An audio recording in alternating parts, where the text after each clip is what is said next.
Práctica número 24, aplicación de filtros en bases de datos. Voy a agregar esta base de datos, que es la que teníamos también con la práctica anterior, para realizar la orden personalizada como nos está pidiendo en la práctica. Lo primero que nos pide es que esta hoja la copiemos 4 veces y les cambiamos el nombre a las hojas con el nombre de F1, F2, F3 y F4, como nos indica el paso número 3 de nuestra práctica. Entonces voy a realizar el copiado. Recuerda que los pasos para crear una copia ya los habíamos visto. Ahí tengo una, 2 y 3. 3 copias, ¿por qué? Porque la hoja 1 ya tiene una 4. Entonces cambio nombre, F1, F2, F3 y F4. Y las demás las borramos. Ahora nos cambiamos a F1 porque nos pide un orden específico, está en el paso número 4 de nuestra práctica. Nos pide que nos vayamos a la opción ordenar y filtrar, que se encuentra aquí en la celda de opciones de inicio. Nos vayamos a la opción filtro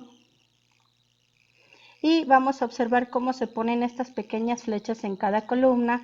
Es para realizar la aplicación del filtro que nos indique. Nos está pidiendo que nos vayamos al campo de grupo, que vendría siendo aquí. Le demos clic a la flecha de filtro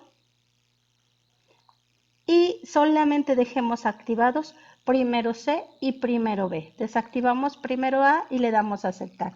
¿Qué es lo que hace un filtro? Selecciona los grupos que yo le estoy indicando, me oculta los que no pertenecen a primero B y primero C y me compacta lo que viene a ser mi base de datos. Supongamos porque yo quiero hacer un análisis únicamente de estos dos grupos. Ahí está el primer filtro aplicado. Nos cambiamos a la hoja 2 y en el paso número 5 de nuestra práctica aplicamos el filtro de la misma manera. Nos vamos a ordenar y filtrar. Filtro. Ya se aplicaron en cada campo y en este caso nos pide que nos vayamos al campo de promedio. Ahí está. Pero en este caso vamos a seleccionar la opción filtros de número. Y en ella vamos a encontrar una opción que dice mayor o igual que. Aquí está, le damos un clic y en este caso vamos a escribir un 8.0. ¿Qué significa? Que solamente quiero que me muestre las calificaciones del promedio mayores o iguales a 8. Le damos a aceptar y ahí está. Si te fijas, aquí tenemos solamente calificaciones mayores o menores iguales a 8. Podemos observar también el botón del filtro, ahí es donde está el filtro establecido. Las demás siguen teniendo una flecha. Nos cambiamos a F3. Nos vamos a la opción ordenar y filtrar. Filtro. Ya tengo mis filtros ahí establecidos. Y ahora me pide que me vaya nuevamente a la columna al filtro de promedio, abra y seleccione la opción filtros de número, mayor o igual que, y vamos a elegir 8, mayor o igual que, y escribimos un 8.0, pero también nos pide que solamente quiero a los alumnos de primero A que obtuvieron calificación mayor o igual a 8. Entonces me ubico en el filtro del grupo, desactivo primero B y primero C y que solamente quede activado primero A, le doy a aceptar. Y ahí tengo solamente los alumnos de primero A que obtuvieron de 8 hacia arriba en su promedio.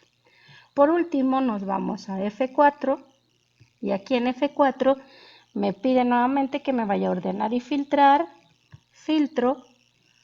Vuelvo a irme a la columna de promedio porque me pide que seleccione la opción filtros de número, pero aquí voy a seleccionar la opción menor o igual que.